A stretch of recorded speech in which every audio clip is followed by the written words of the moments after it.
Be ready. 5 seconds.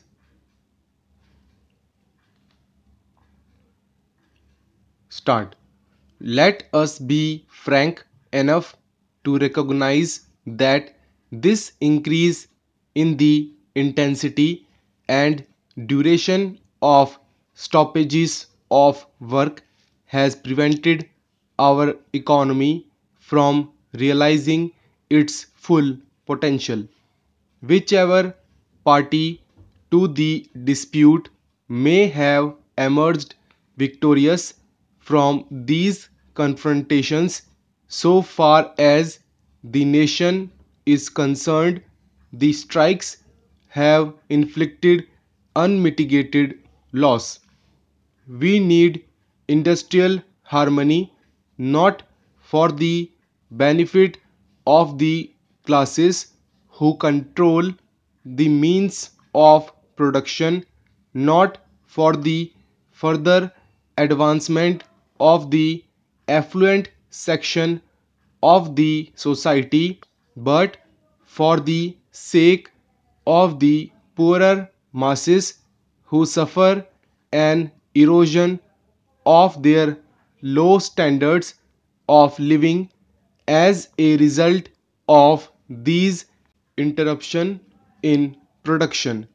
The unemployed whose only hope lies in a higher rate of capital formation and investment, whether in the public or in the private sector, suffer most in the process.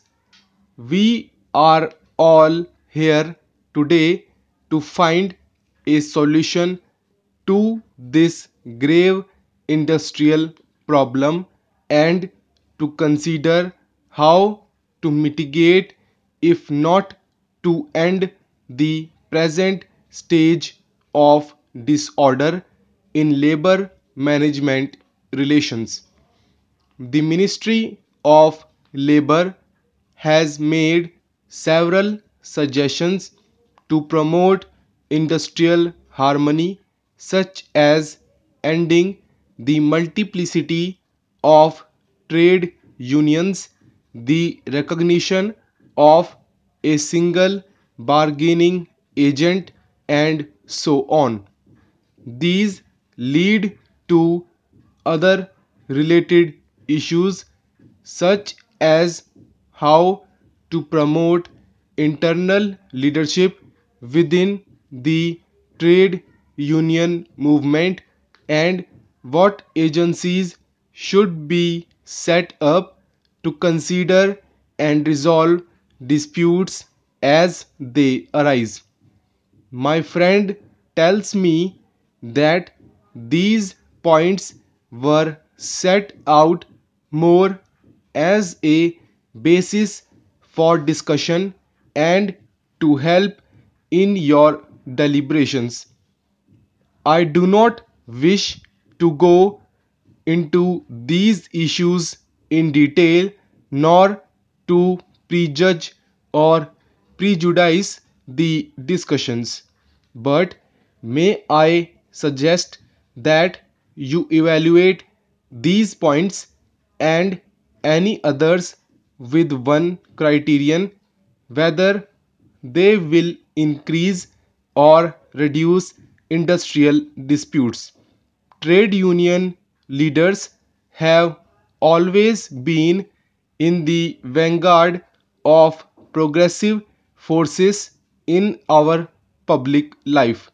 Whatever their other differences, they have stood for the uplift of the poorer sections of the society and for the subordination of personal interests to larger ones. They would be untrue to this tradition if they do not focus their attention on the problem of augmenting production at this critical juncture when, apart from our other problems, 3 million victims of the reign of terror unleashed across our borders have sought refuge in our land. The shortfalls in production have also affected government revenues and reduced potential levels of investment.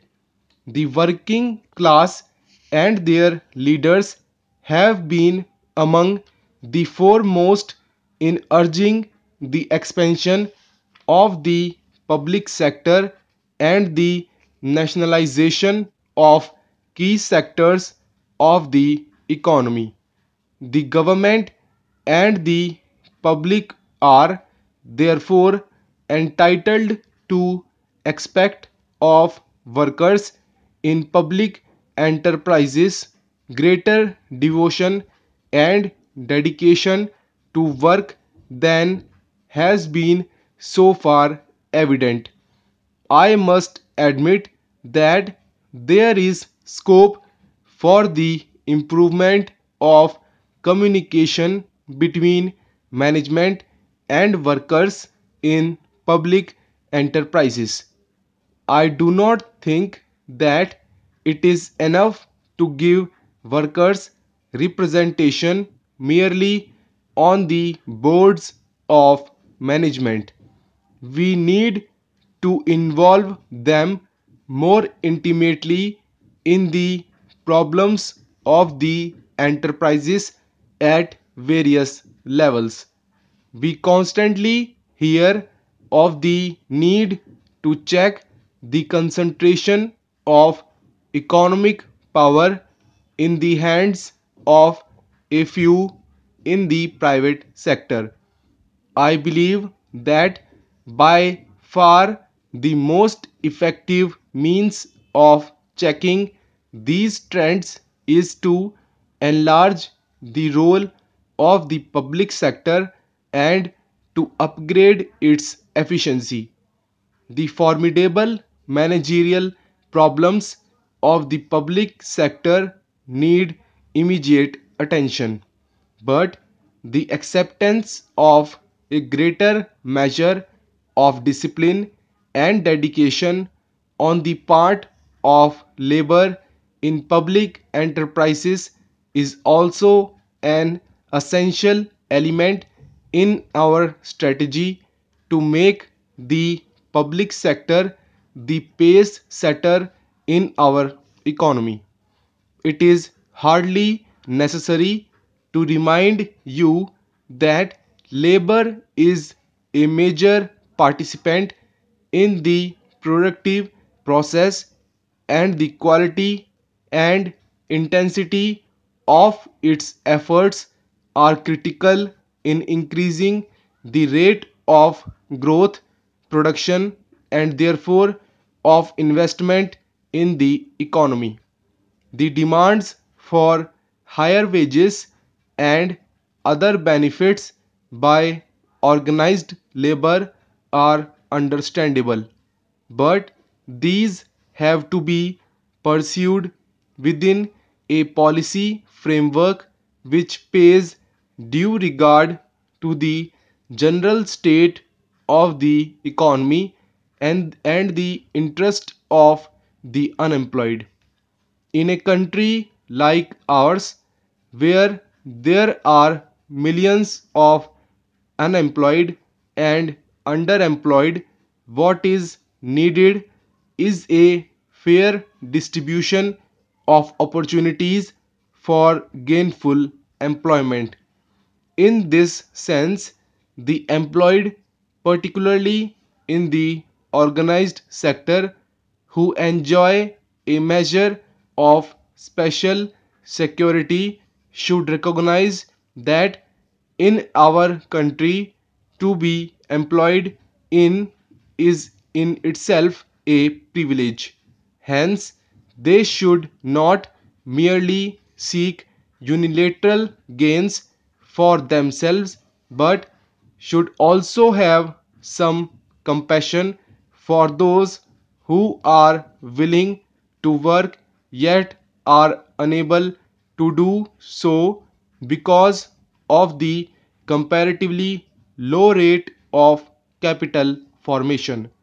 I am sure that trade unions will interpret their responsibilities in this wider sense and work to secure for the employed as well as the prospective labor an increasing equitable share of progressively rising national product.